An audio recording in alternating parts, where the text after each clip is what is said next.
In this video, we're going to show you exactly how to automate repetitive workflows in project tools to save you time and improve efficiency. If you're tired of manually repeating tasks, or you feel like you're wasting hours each week on the same thing, this video will give you a simple, actionable solution. By the end, you'll know exactly how to set up automation so that your workflows run seamlessly without your constant input. First, let's break down why automating repetitive workflows is a game changer. When you automate tasks, you eliminate human error, reduce time spent on mundane tasks, and free up your schedule to focus on more important work. The great thing is, it's not as hard as you might think to get started.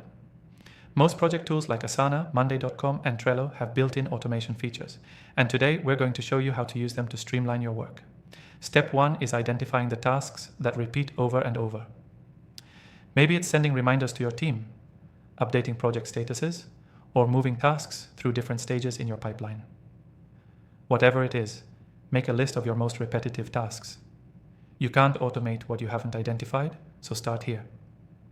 Once you know what you need to automate, you'll want to dive into your project tool. Most of them offer an easy-to-find automation tab or feature. In our case, we're using a great software that simplifies this process. You'll find an option like Create Automation, Set Up Workflow, or Automate Tasks. This is where the magic happens. Start by setting triggers. A trigger is an event that starts the automation process. For example, when a task is moved to a certain column, a trigger can be set to send an email, create a new task, or even update your project's progress. Choose a trigger that aligns with the task you want to automate. For instance, when a task is marked as completed, you might want it to automatically notify your team or set the next phase in motion. Next, you'll add actions. Actions are what your software does after the trigger happens. If your trigger is moving a task to the completed stage, your action could be sending a notification to your team or creating a follow-up task for someone else to take over. Think of actions as the results of your automation.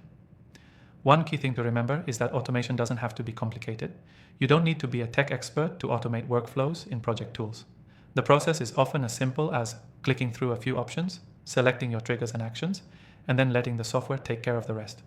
Now, if you're new to automation or you're wondering which software is best for getting started, I've tried several popular tools and found one that works particularly well for streamlining workflows in a straightforward way.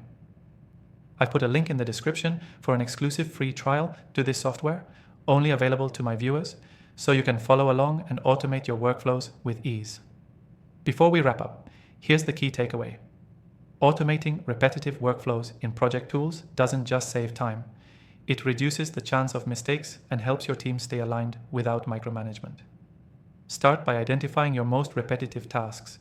Set your triggers and actions in your software and let automation take over. It's that simple. To recap, we covered identifying repetitive tasks, setting triggers, and adding actions to automate your workflows.